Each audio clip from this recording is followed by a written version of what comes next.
Anyways guys, বাইকটা আবার নোংরা হয়ে গেছে, কারণ সকালবেলা বৃষ্টি হয়েছে আর আসছিলাম একটু ক্যাম্পাসে একটু কাজে।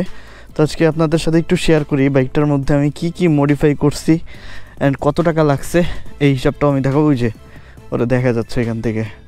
এনিওয়েজ, সো বাইকটার মধ্যে খুবই সিম্পল মডিফাই করছি আমি। একদম শুরু থেকে বলি আমি কি করছি। আমার কাছে নর্মালের মধ্যে খুবই জোস লাগছে মডিফিকেশনটা। ফার্স্টলি যেটা করছি সেটা হচ্ছে আমার যে হ্যান্ডেল গ্রিপটা চেঞ্জ করছি। এটা হচ্ছে হায়ার ডিসুর একটা গ্রিপ। এই গ্রিপটার দাম হচ্ছে 1600 টাকা নিবে এখন মার্কেটে। গ্রিপটা চেঞ্জ করছি। এরপরে হচ্ছে লুকিং গ্লাস, 4বির যে স্টক লুকিং গ্লাস আছে ওইটা খুলে ফেলে দিছি। ফেলে হচ্ছে জিক্সারেরটা লাগাইছি, কারণ 4বিরটা বেশি ছড়ানো লাগে আমার কাছে, তো এই কারণে জিক্সারেরটা লাগাইছি। এরপরে যেটা করছি, এটা কি হায় এই কাপড় কই থেকে আসলো, ভালো হয়েছে একটু মুছা যাবে। তো এরপরে আসি নিচের দিকে। আমি হচ্ছে রিমটা কালার করাইছি। এই যে দেখতে পাচ্ছেন এই পার্টটা, রিমটা সাদা কালার করাইছি। সাদা করার কারণ হচ্ছে আমি বাইকটা একটা ব্ল্যাক অ্যান্ড হোয়াইট একটা কম্বিনেশনের মধ্যে করাইতে চাইছি। তো রিমটা কালার করাইতে আমার লাগছে অলমোস্ট 2500 টাকা, মানে খোলাখুলি সব কিছু সহ সব কিছু ওরাই করে দিছে।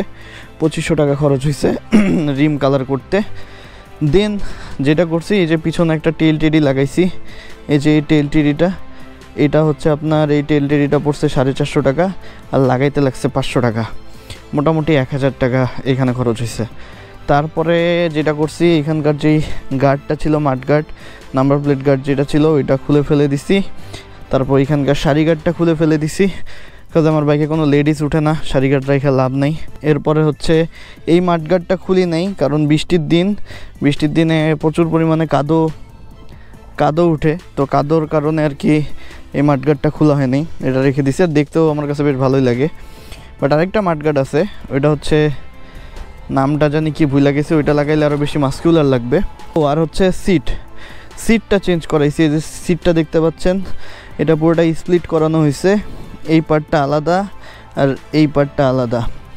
এই স্প্লিট করাইতে আমার খরচ পড়ছে হচ্ছে আপনার অলমোস্ট কত টাকা, 1500 টাকার মধ্যে আমার সিটের কাজ হয়ে গেছে। তো খুবই কম খরচে অনেক অস্থির একটা কাজ করছে।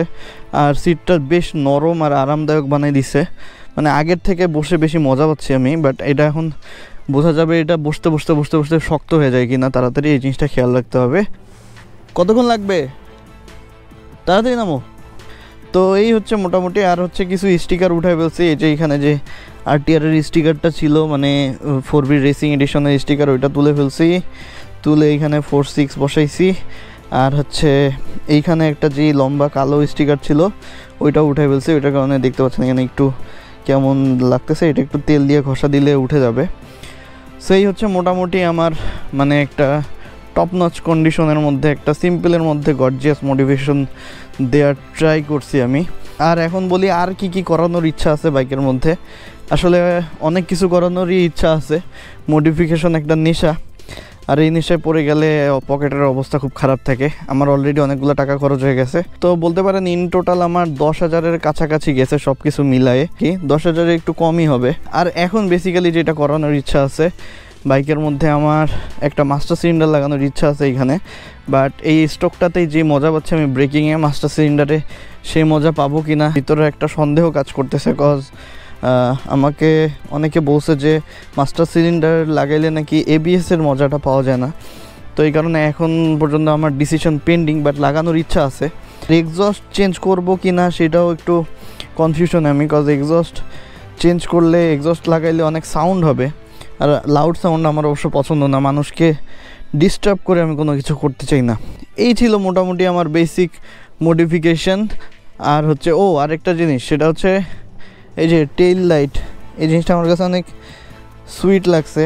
এই যে টেইল লাইট, এটা হচ্ছে আপনার ব্রেকিংয়ে ব্রেক করলে ব্লু লাইট জ্বলবে, পার্কিংয়ের লাইট আলাদা আর ইন্ডিকেটারের লাইট আলাদা, 3 ধরনের মোড আছে এটার মধ্যে। সেই হচ্ছে মোটামুটি আমার সিম্পলের মধ্যে একটা মডিফিকেশন দেওয়ার চেষ্টা করা হয়েছে বাইকটাতে।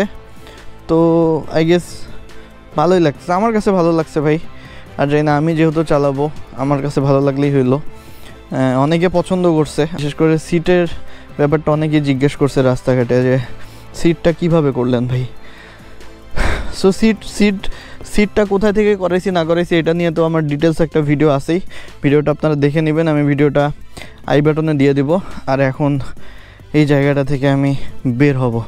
সো ঠিক আছে গাইজ, এইটাই ছিল একটা মডিফিকেশন, কিভাবে কি করছি এটা ডিটেলস আপনাদেরকে জানানোর দরকার ছিল। কারণ অনেকে টেক্সট দিচ্ছেন, অনেকে জানতে চাইছেন ভাই একটু জানায়ও, সো জানাই দিলাম। তো এই ভিডিওটা এই পর্যন্তই থাকবে।